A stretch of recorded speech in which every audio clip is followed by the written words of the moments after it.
Daddy gang, welcome back to another Sunday session with your father. I am so excited to be back with you guys and to spend this lovely, lovely Sunday, just you and me. I woke up this morning to probably one of the best texts that a girl can get from one of her single girlfriends.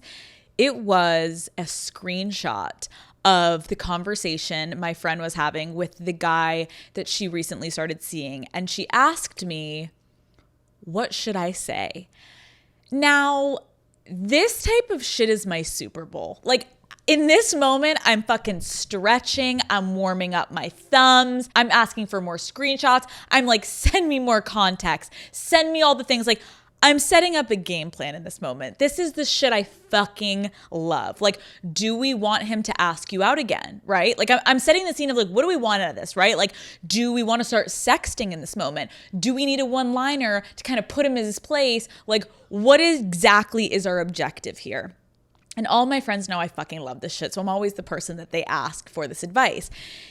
Basically, he had asked her what her plans were for the weekend. So what she needed was for us to kind of craft the perfect answer that made her sound not too available, but it still left a little room for him to like ask her out on another date. And after a few texts back and forth, we successfully secured my friend a Sunday brunch date. And I am now on standby, ready to go for the next texting round. Because here's the thing that I was thinking about and I kind of want to talk about right now is like, as sad as it may be, the truth is texting can genuinely make or break a new potential relationship. That's a fact. This is the day and age that we live in. I know people may fucking hate it. Sometimes I do too, but it's the reality of the situation. If you are texting too much or not texting enough, or he doesn't get your tone or the cadence is off, it can literally make it feel like there is incompatibility and there is an issue that may actually not even exist there in real life, but the texting is the thing that is completely fucking the whole thing up. And this is why I personally feel really strong that in the initial stages of dating, the majority of your conversations need to be face-to-face. And I know sometimes that's not as easy as we want it to be, but like it is imperative that you are majority in the beginning face-to-face. And when it comes to texting someone that you are in the early stages of seeing, less, which I've learned throughout my years, less is so much more. Again, depending on the relationship you're going for. If you're just going to like have the fuck boy and you want him to like talk to you and you want to get into the plans, sure, texting can be like a game changer. But if you're looking for a real genuine relationship, is what I'm talking about here today, Daddy Gang, texting less is more. Texting, in my opinion, can really blur the lines in terms of getting to know someone. It can create this like false sense of closeness, and you may end up falling for a version of this person that doesn't actually exist, right? Like when you're texting someone, you're not really talking to them the way that you would in real life. They are curating their side of the conversation. They have time to craft the perfect message back to you. There's also a chance that they're not even the one that is sending it. Maybe their best friend, aka me, is the one coming up with the response. And that is actually the fucking person that you're texting. You're not actually texting the person that you had sex with the other night. You're texting their best friend. Which, like, you know, we are one and the same, but that's not the fucking point, okay? In real life, there is a natural flow that tells you if you guys click, right? But over text, you can just never tell if the chemistry is actually real, or is it like, God, we have such good texting banter chemistry. And I know sometimes texting can be a lot, and it can almost feel like the security blanket in the early days of dating, especially, emphasis on especially, before the first date. It can make you feel way less nervous to go and fucking meet a random person. Like, yeah, I'm going to want to have a good amount of texting before I like randomly show up and be like, hey, Bob, like, we want to have a little inside joke already. Like, there's things that I totally get leaning into texting before you meet someone. It gives you reassurance that you will be able to even have a fucking conversation with them when you actually meet them in person. So I totally get that. But I think it comes to a point where the constant texting, it then just makes it almost awkward in person, like light on the awkward. It depends, but it could be kind of awkward in person because you don't really know this guy, but now you feel like you do because you're having these long, deep paragraph conversations, and then you meet in person again and it's like your third date and you've like had some like really honest conversations on text. But then one of you is not really leaning as much because you're kind of a coward because you're like, that was easy to say on text and now I don't know how to say it in person. Like, it's confusing. It's genuinely confusing. So you really only need to be texting someone, in my opinion, in early stages to just coordinate the next time that you're going to see each other. And like, obviously a couple nice follow-ups of like, that was so fun. I'm so happy we got to hang out. Like, let's do it again sometime. And then like maybe one quick check-in to be like, how was your day today? Blah, blah, blah. And then like, when are we seeing each other again? There doesn't need to be this long span of texting. Like when you're waking up and texting someone all day, daddy gang, and I don't mean to hurt your feelings because I have been there, that's a pen pal. That's a pen pal. I remember I had a 7th grade pen pal that like my teacher set up for us though in like a different country, and we would like write to our pen pals. Like, we don't need that. You know what I mean? Like, you don't need a man with a dick that you're trying to actually have a relationship with to become your pen pal. And honestly, it can become extremely boring, extremely fast, or it can be the opposite where it's so thrilling. You talk about fucking everything and more, and your trauma and your wants and your needs and and then you're literally about to go on your second date and you've texting wise already covered A to fucking Z. They know everything about your life. Then you're kind of like, what else is left? Like, you can only think about this. You can only ask someone, how did you sleep, so many times before it's like, what are we doing here? I actually don't give a fuck how you slept because it's past 17 times I've asked you. You said great. Like, I totally get it. Can be fun to have someone to text. Let's be really honest about the current stage of life that we're in. Everyone is addicted to their phones. And it can be really nice to have someone to text, especially on days where you're bored or you're feeling lonely. But then I think we need to realize, like, this person is just filling a void for you, and that is not a good way to enter into a potential real relationship, right? Like, and listen, like, there's no shame in doing this because, again, I have been guilty of doing it. I remember, so in my early 20s, I was in one of those phases. I'd gotten out of a long-term relationship, and we all know how that goes. You get so used to texting your boyfriend all the time. And then he was gone and I was single, and I was like, I'm just looking for some attention and some companionship. And so I saw this guy on a dating app, and we both started talking on the dating app, and we transitioned into texting. And he was in the NFL. He was hot. He had tattoos. He was tall. He was successful. And I was super interested in him. Like, I was like, oh my God, this guy is like everything I needed in my 20s. But he didn't live in the state that I lived in. So early days, we started just texting. All of the talking that we were doing was just texting. And then at first, the texting was so fun. You guys, we were sending fucking paragraphs like I just referenced. Like, we were obsessed with each other. Like, I would literally get my fucking dinner in, and I would sit down and I would like craft my next paragraph, send it. And then he would sometimes answer in 30 seconds, or we would like give it 30 minutes. And then we were back to, he would send his paragraph. And it was like, oh my God. What I wish I could have said is, Alex, that's your pen pal, honey. That's your fucking pen pal. Why are you, if you are putting your fucking thumbs to work for a paragraph that is not making you money, stop. Let's put that into action. Daddy gang, anyone on the internet, if you think about that, why are we spending that much? Pick up the phone, go see them in person. Oh, you can't because they won't take you on a date? Then stop fucking putting sweat equity into a fucking text that's going to do nothing for you. Nothing for you. We're just fucking mailing it in. We're like, let me give you my funniest one-liners. Let me fucking tell you my life story. For what? For what? It's going to go fucking nowhere. It's a fun little pen pal fling that was a fucking love romance on a fucking text chain, and then poof, then you're bored. You're like, we've literally talked about every single fucking thing and I haven't even met you yet.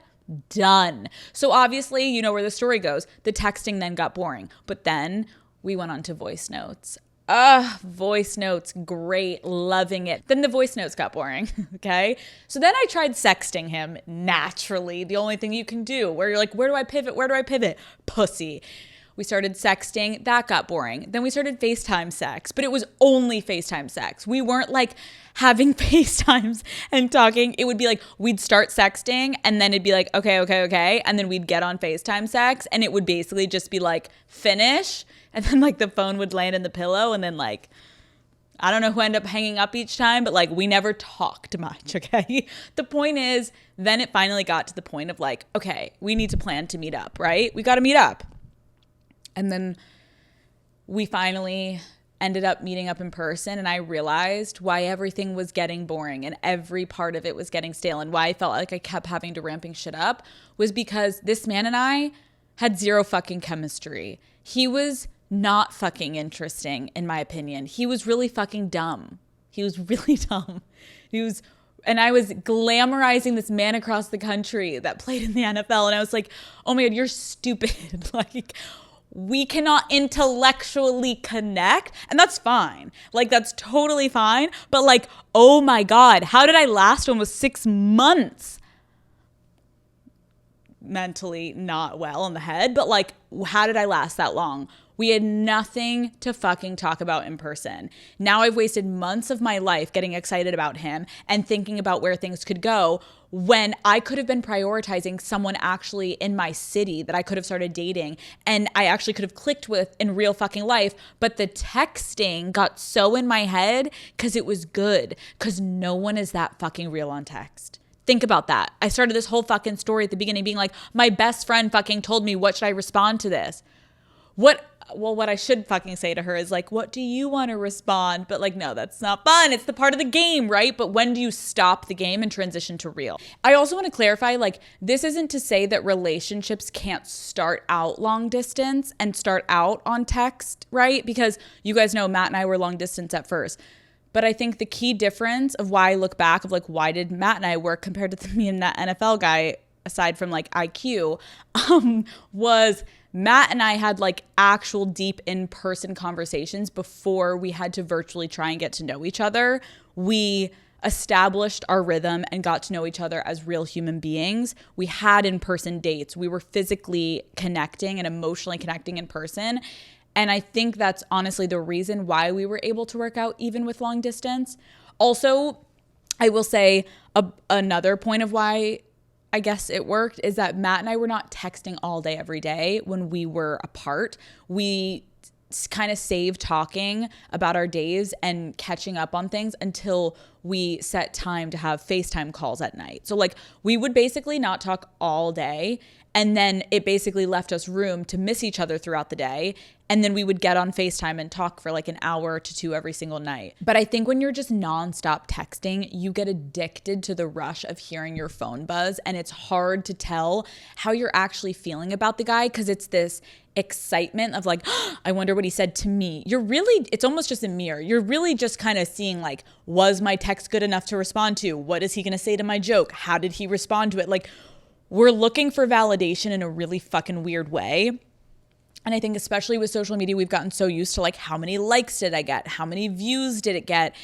I do think it's kind of trickling into our relationship with men on texting of like, how fast is he replying? Like, it's all almost this like game that's getting a little unhealthy. I also think texting only really flows once you do get to know someone's tone. And I personally have a really dry sense of humor, and there were guys, I remember when I was single, where I would be texting in the early stages and they just like completely did not understand when I was joking about something. I remember there was this one hockey player. He was a Leo and I was a Leo, and it was like a fucking disaster. And in the beginning days, I was like, oh, I think we're gonna like hate fuck each other because I would send a genuinely funny, sarcastic joke, I thought. And then he would be like, what's your fucking problem? And I was like, oh my God, no. Like, I'm like, it was a joke. And he's like, why is everything a fucking joke to you? And then I would be like, oh my God, like I'm so sorry. I wasn't like joking about that with like your family. Like I thought you had joked about it before. And then meanwhile, I didn't know. He was being like, yeah, I know, I'm kidding. And then I'm literally like about to shit myself being like, this man thinks I'm actually a terrorist. And meanwhile, he's like fucking with me back. Completely went over both of our heads though, and we both eventually did want to kill each other. And it was like we did hate fuck each other, and then it went nowhere because the texting set us up for this like aggro relationship where we like actually couldn't find our rhythm and dance. And to be fair, I was so sexually attracted to this person, but had our relationship not started on texting and we had just gone on a fucking date before and just hung out and talked, I would have understood that he is a sarcastic fuck like me. But on text, I thought, I'm like, Jesus Christ, this man is so fucking emotional half the time. Why can't he take a joke? He was. And then he was being even darker than me back to me. And I then didn't get it. And then he didn't get it. And it was a disaster. Okay. So the point is I think this can lead to issues that truly might end a potentially good relationship before it even starts, Daddy Gang. You could drive yourself crazy wondering if a guy doesn't like you because you are reading into a text that he didn't even fucking think twice about sending just because the tone got lost. Okay. RIP to me at 25. Shout out. Really thinking I was like getting berated over text. He was having a chuckle over a glass of fucking vodka. Okay. I was like, oh my God, had only I had been in person, I would have understood it. And now that isn't to say that you can't tell if a guy is into you or not when you're texting, because there are definitely signs that you can look out for, Daddy Gang. But it isn't him texting you good morning, beautiful, every fucking morning, because he may have 17 other beautifuls that he's copying, pasting to. You guys know one of my exes, I was like, oh my God, he would call me good morning, beautiful. Good morning, sugar tits. Good morning, queen of my world. Like, good morning, whatever the fuck. I mean, this guy was creative. And little did I know when I got a hold of his fucking passwords, which I did, it was actually the craziest. Like, you think this is like lies when you see girls online being like, he was doing it to 32 other women. No, he was doing it to 32 other women. And it's good morning, beautiful. Good morning, beautiful. Good morning, beautiful. Good morning. I'm like, oh my God. It's almost like he downloaded an app that it was like, send to every blonde in my phone. Boom, blast off hundreds of texts every fucking morning. And then whoever answered, he would engage with. Like, it's real, Daddy Gang. So don't get it fucking twisted. When you get that good morning, beautiful, I'm not trying to make you feel like, okay, Alex, I thought he really liked me. He might, but we have to be realistic about what's going on, okay? There is a chance that that freak behind the fucking phone, he could be laying next to a fucking bitch while he's sending you that. So you have to be cautious, okay? You just need to look, in my opinion, at the real effort he is putting in when you guys are apart.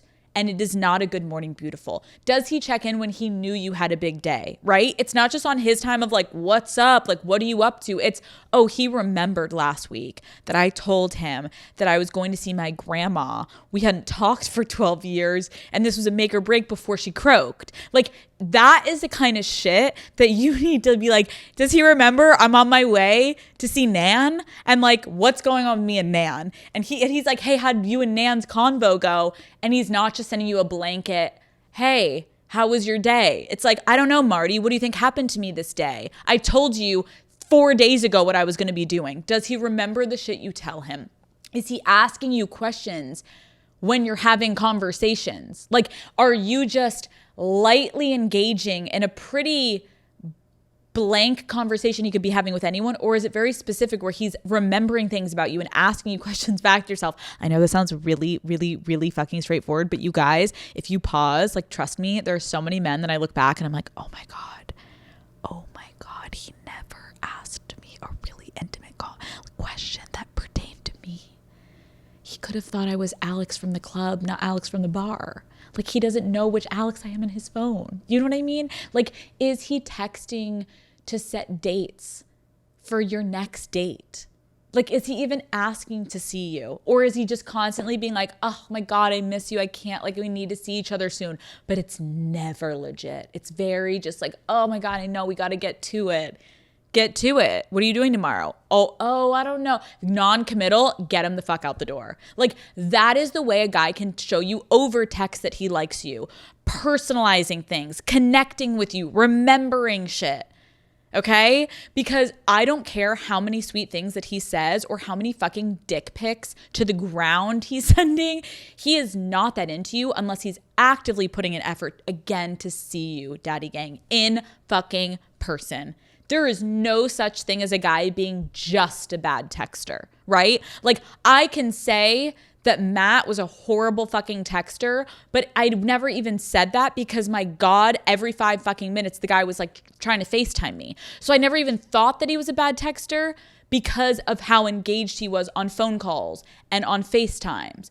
But if you're only relying on text to communicate with this man and he's doing a bad job, babe, like, raise the bar by a fucking centimeter. You know what I mean? Like, if he only texts you when he's bored and never makes real plans, he isn't a bad texter. He does not care about you. He probably has your fucking number saved as Big Tits 1, and he keeps getting confused with Big Tits 2. He's like, which one was that? Was that the one from the fucking amusement park that I was standing next to as I was ordering my hot dog? Or is that the one that was at the fucking NASCAR race when I was with all my fucking boys? Like, which one was Big Tit 1? I forget. Who cares? I want to fuck them both. If his texting is so fucking minimal, but he puts in the effort to make a plan, that's the only reason he's texting you, and then he fucks off, perfect, ideal. I would rather take that than a million fucking paragraphs. Whoa, beginning, middle, end. And then it's like, you want to hang out on Tuesday? Oh, I'm so sorry, I'm so busy with work. Like, truly spare me. All you need to know is the next time that you're going to see him, and you can save the rest for when you are face to face. Okay, daddy gang, I honestly think it's kind of a turnoff, in my opinion, if a guy has too much time to text you every day, all day. What are you doing? Like, let's get a job. Let's have a fucking hobby. Like, it is a little concerning if he's only texting you all the time. So to the girls that actually aren't getting texts back, like, you should feel amazing right now. You are hopefully fucking guys that have jobs. I'm just kidding. He probably also doesn't like you, but you know what I mean? Like, there's gotta be a balance. So do not double text a man. Don't try to see what he's up to all day. Just put your phone down, go buy a lottery ticket, and see how you feel on your real life dates. Just be busy. Be busy looking for a different guy. Like, when you're at the coffee shop, be busy. Put that phone in your pocket. We're busy looking for a different dick. And if he's texting you, you're busy. We're always busy, okay? How boring if we're just looking at our text all day waiting for him. We're not waiting for him. The biggest thing is just prioritize. You have to get to know each other in person. And if you get to know each other in person, you enjoy each other in person, boom, bada bang, we're good. But if you're falling in love over text, aka 22-year-old Alex, sweetie, you're in the fucking gutter, okay? He hates you and he's using you, and wake the fuck up, okay? If you have good communication in real life, then texting really doesn't fucking matter, is what I've realized, and you shouldn't be putting too much mental energy into it. So next time you want to text a guy just because you're bored, just please write into me instead. Okay, that's a perfect way to just swerve that little fucking piece of shit dickhead who hasn't texted you in 5 days, but you're still triple texting him because you're like, his phone service must be down. He must have lost his phone. His phone plan's dead. He got a new phone. He lost it. Oh my God, he forgot. He lost my note. He didn't. He has your number. He knows exactly where you are, and he hasn't texted you because he doesn't want to text you. And the only reason that he hasn't texted you is because you guys have sent so many paragraphs to each other that he feels like he knows you inside and out, that he doesn't even need to get inside of you because he's basically been inside of you. And it wasn't that interesting because it was over text. Get in person. Get the fuck in there, daddy gang. Okay, that's my TED Talk. Let's answer some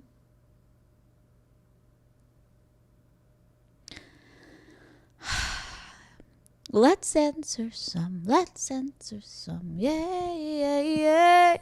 I wanna go, I wanna go on a ride, I wanna go to a place, I wanna go to a place I feel free. I wanna go to a place that has escargot, I wanna go to a place that has men who look at me with their cigarettes and wanna fuck me upside down in the Eiffel Tower. I wanna go to a little place I like to call questions of Oh, the motherfucking chalk down the road, down chalk. I wanna go to Paris. I wanna go to the end of the world for you. I'm gonna text you because I love you and I wanna fuck you. I don't know where this is going. How do I transition to a French accent? I want to go to a little place I'd like to fucking go. Questions of the motherfucking week. Questions of the motherfucking week. I'm so sorry. Let me answer some of your questions. Here we go. Call Her Daddy is brought to you by Airbnb. Okay, Daddy Gang, you know I love a good party, but when my girl group chat asked me what I wanted to do for my birthday this year, I knew exactly what I needed. Last year, I was like, let's rage our faces off. And this year, I'm like, let's have just like some cozy quality time. Let's relax. And so we found a weekend for a girls trip. And naturally, our next step was Airbnb to find the perfect house for all of us to just unwind and be able to spend time together. And staying in a house with your friends, in my opinion, it completely changes the vibe of the whole trip and it makes it more special. You can get to know the neighborhood together. You can go find your favorite coffee shops. Second, I just love feeling like roommates living in the same city together. Like all of my friends and I don't live in the same place. So when we get to stay in a house, it makes me kind of feel like we're in college again. Staying like locals also, I feel like helps you feel immersed wherever you are. And getting an Airbnb is the best way to not only explore a new city, but have a new space in that city. I love that Airbnb has something for everyone because my friends and I, there's a lot of different things that we're looking for when it comes to finding the right home, right? Some people want a big kitchen to cook in. Not me. Don't even care if there's a kitchen. Others want proximity to the beach. And then others want to make sure that they can bring their dogs and it's dog friendly. Do you know what I mean? Also, I want a hot tub. Love a hot tub. We have had so much fun going through Airbnb's guest favorites and sending each other ideas of homes. Like, do you want a cozy cottage with a porch? Do you want this luxe apartment with a disco ball? We did see one with that. Do you want to stay in like this crazy place that kind of like looks like a tree house? Regardless, our group chat was popping off with everyone sending different houses until we finally found the place that truly fits everyone's. And I was like, I'm booking it, girls. So we ended up picking a spot with a big couch by a fireplace. And I also know the wine conversations that on that couch in those pajamas are going to be unmatched and we'll probably make it here on a solo episode of Call Her Daddy. So whatever your travel priorities are, they can be taken care of with an Airbnb. Do you want a big kitchen, a gym, somewhere you can bring your dog? Airbnb, it's my favorite way to travel, hands down. Call Her Daddy is brought to you by White Claw. Daddy Gang, I hate to say it, but summer is coming to an end, sadly, and we only have a limited amount of time to really soak up these last few weekends. And you know what that means? No more sitting around and waiting for someone else to make the plans. We have to be the ones to get out there, okay? It is time to make moves. We only have 13 weekends of summer left. It's really honestly really sad. So bring the plan and bring a pack of White Claws along with you.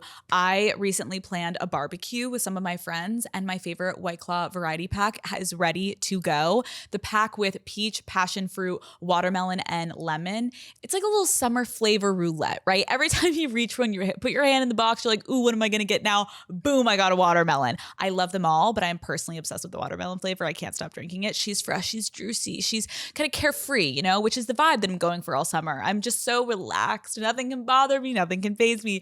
My friends also loved sampling all of the flavors as we hung out and we were catching up. The variety packs truly have something for everyone. So take control of these last few weekends of summer, Daddy Gang.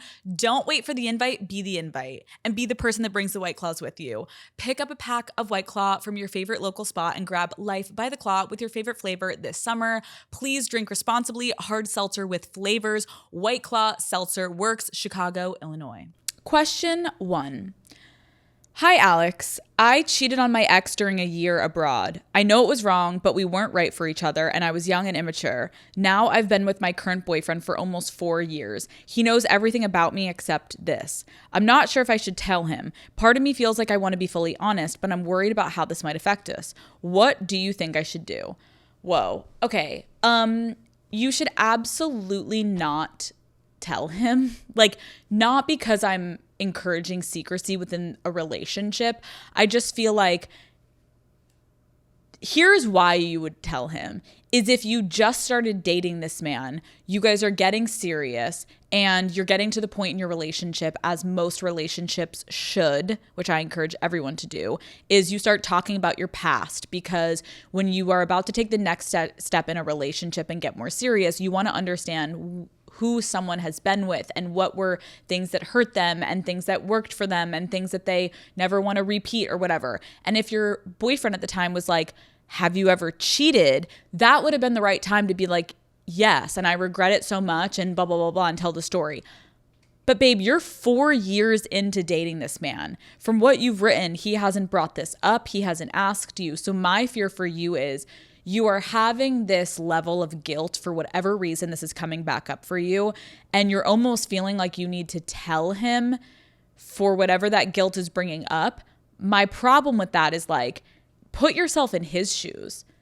Imagine one day he's fucking making you avocado toast and you're just like, hey, I just wanted to let you know because like I never told you this and I want to be honest with you. Like, I cheated on my last boyfriend.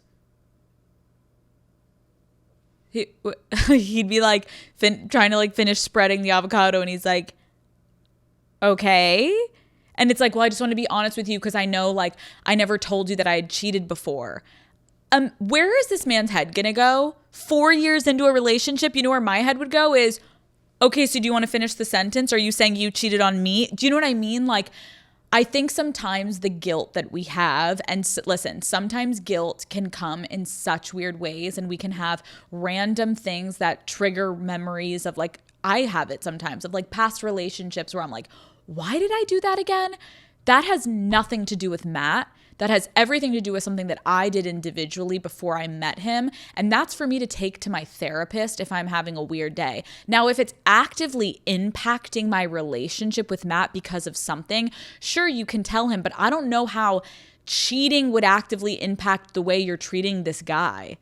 Unless you're getting anxious that he's cheating because you cheat. Like, I don't know. So my advice is, we sometimes feel like we're doing the right thing by telling partners things from the past or things that happen. But really, sometimes I think we need to look inward and be like, are you actually just dumping your baggage onto them because you're almost looking for them to absolve the guilt that you have? And by saying it to someone will make you feel less guilty and less shame. That's normal as a human being. It's just not your boyfriend that you should be doing that to, babe. It's you getting into therapy, is my personal opinion.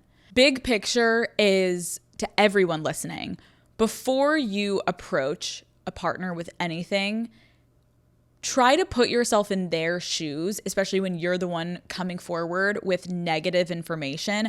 How, if you were them, would you want to react? Or how would you react? And that's what I was kind of saying, like, put yourself in this man's shoes. This guy is going to be like, what the fuck is the point of you telling me this? And I do think there is also, which I don't fully understand, there is a level, and I've done this with every relationship. I wanted to know every detail of Matt's past because I've done that with every man I've ever dated. I'm like, tell me everything. So I would have known, had Matt cheated, had Matt done this. I know everything about Matt because I've grilled him to the core before I actually got into a serious relationship with this man.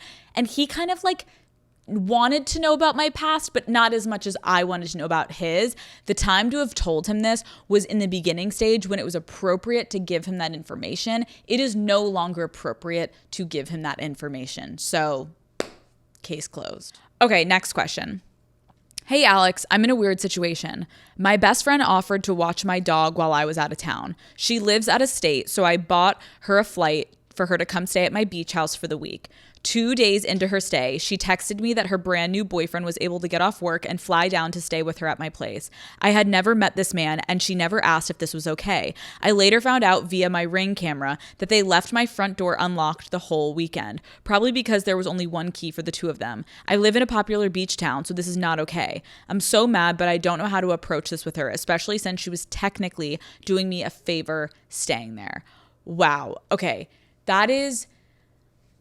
There's a lot to unpack here. One, that is so valid for you to be upset. I think there must be a lot of confusion on your part, which I want to just kind of like vindicate you from, is technically you were asking her to do you a favor. So whenever you're asking someone to do a favor for you, yes, you're going to be a little bit more lenient. You're like, oh, I can understand, but pause. It's actually not a favor anymore because you bought this girl a flight. She's staying in this gorgeous beach town, and then she invites this new guy that she's seeing. So you basically paid for her to have a nice free vacation on your dime, and she couldn't basically do the one thing that you were asking her to do, which is like make sure your dog was safe. Although your dog ended up being safe, you're watching physically, your front door is not being locked. All of these things are happening. You're finding out that she brought a guy without fully asking you on your Ring camera. Like, I can only imagine the level of like kind of like that like gross feeling of like betrayal and being like kind of violated. Like I can only imagine as you're gone, you're watching your Ring cameras and you're like creeping on your best friend, but you're like, but you're in my house and you're watching my dog. Like, she put you in a position that you shouldn't have had to be in. That's point blank. You should not have had to feel like the creepy person, like watching her over Ring camera. That's your property that she is staying in and she's taking advantage of. So full stop. I'm so sorry. What I want to kind of back up a little bit here of too is like, you said this is your best friend. And so I hate to even like validate her at all, but I think any girl, and we hate to admit it, but we've all been there, where we are not ourselves when we start to fall in love. Like sometimes you'll do dumb fucking shit, right? You miss your best friend's birthday because the guy is taking you on a dinner, and then your friend calls you out a couple of weeks later and you're like, I am so fucking sorry. I didn't even like see it that way, because you're just enamored and you're infatuated and it's the time and you're seeing this guy and you're excited, and then you're like, oh my God. And then as you get older, you stop doing that and you stop fucking your friends over for boys. But there are little moments everyone has where you need a wake up call where it's like, hey, glad you're happy with this guy. You just almost fucked my whole shit up. Imagine if they lost my dog. Imagine if someone broke into my house, and you're so lucky that didn't happen. But it could have, the way that you were treating my situation. So my advice to you is I would text her and say, hey, can we find time to get on the phone? I want to talk about this past weekend or this past week or when you were staying at my house. And I think you get on, and you have to probably be aware, like, she doesn't know what you've seen on the Ring app. And so I think as much as you want to be like, you fucking bitch, like, what the fuck were you doing? The only way she's going to hear you, like anyone will hear someone, is like, you have to kind of go in calm and level headed. And I know that's going to be hard, but I think you approach it and you say, hey, I hate that we're having this conversation. First, I just want to say that, because the reason I trusted you to go to my house and stay at my house and watch my dog is because I trust you more than anyone. And I felt really betrayed, and I felt like a line was crossed, and I was put in a really bad situation when I realized you brought this guy, that you didn't ask me if he could come stay. And then I'm watching my house not be taken care for in the way that I just asked you to do.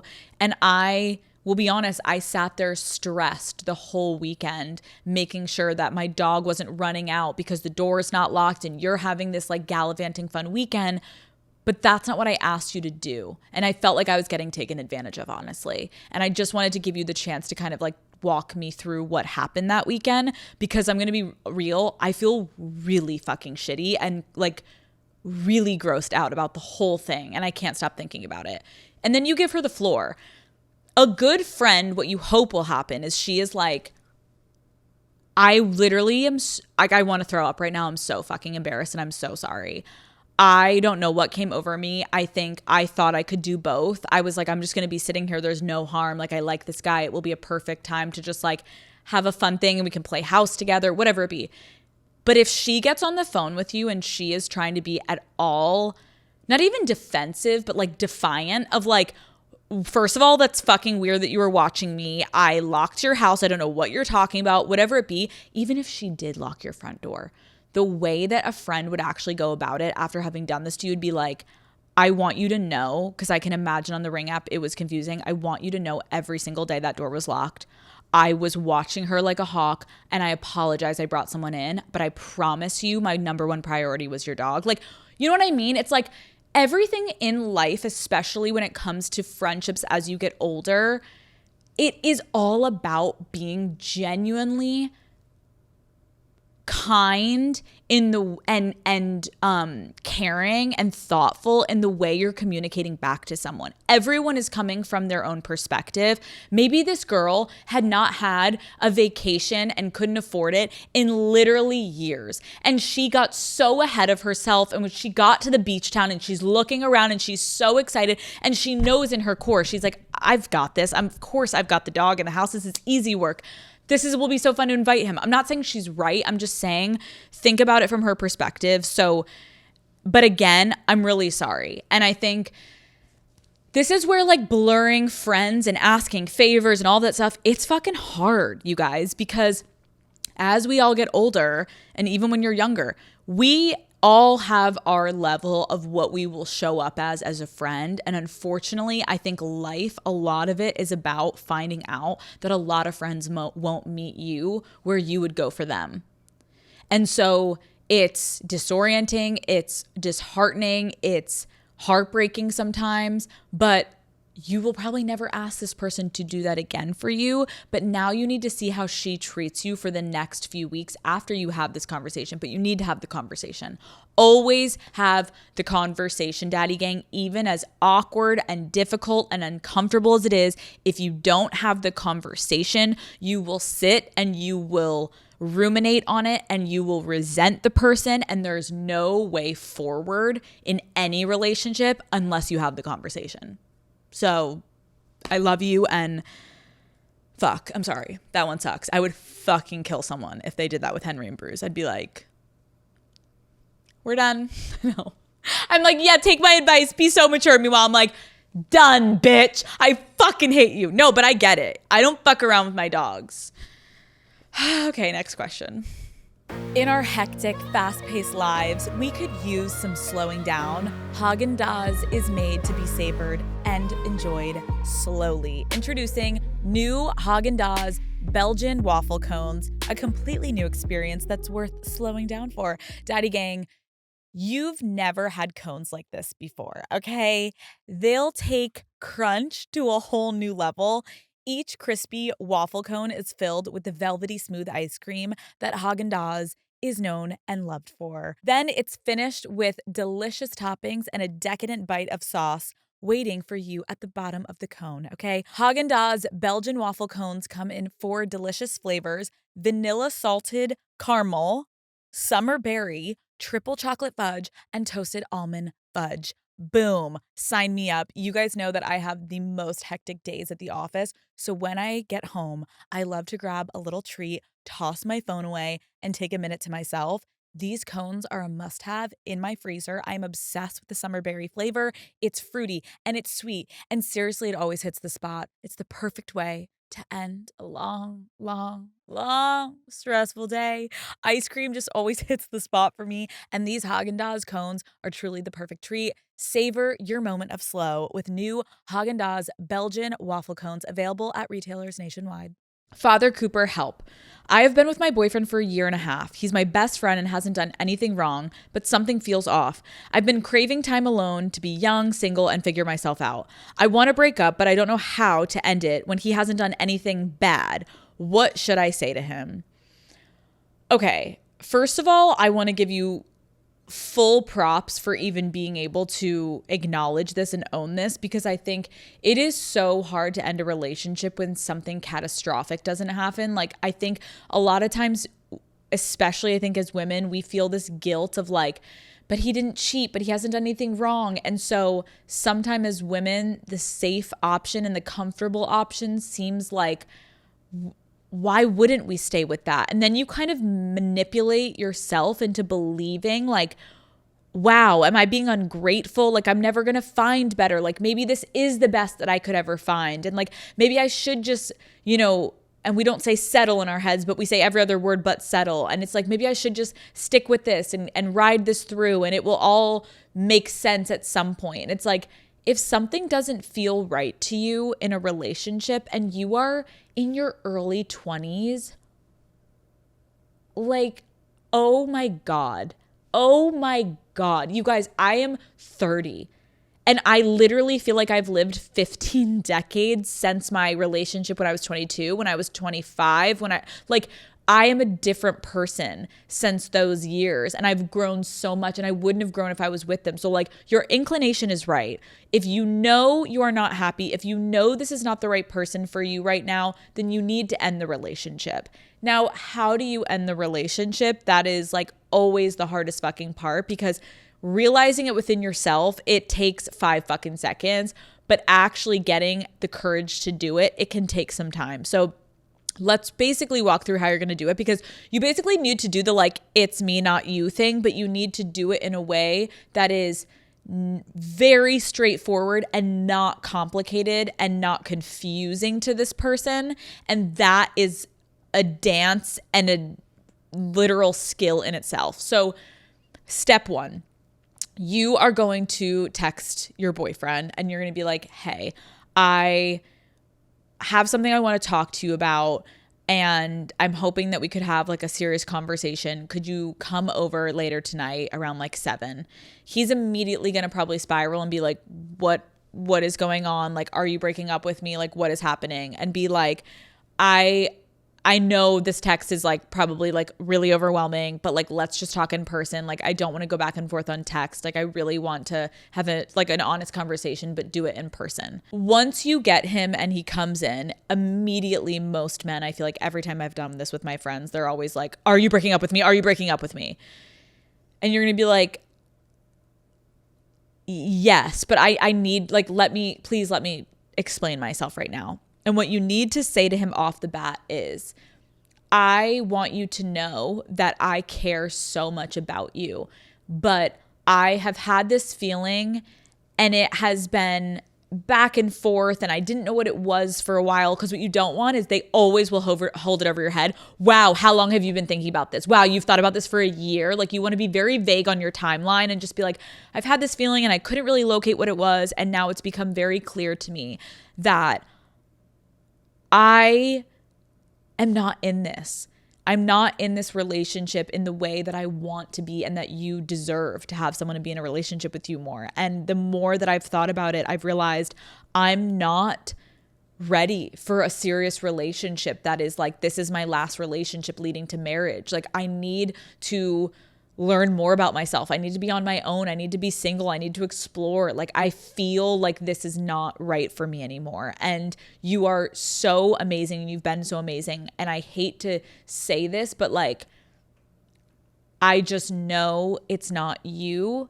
And I know I'm not in love with you. And I'm so fucking sorry. And I can only imagine how much that hurts, but you deserve someone that's going to be in love with you and want to take the next step with you. And I don't know what that looks like for me yet, but I need to go on that journey. Here's where I will pause, Daddy Gang.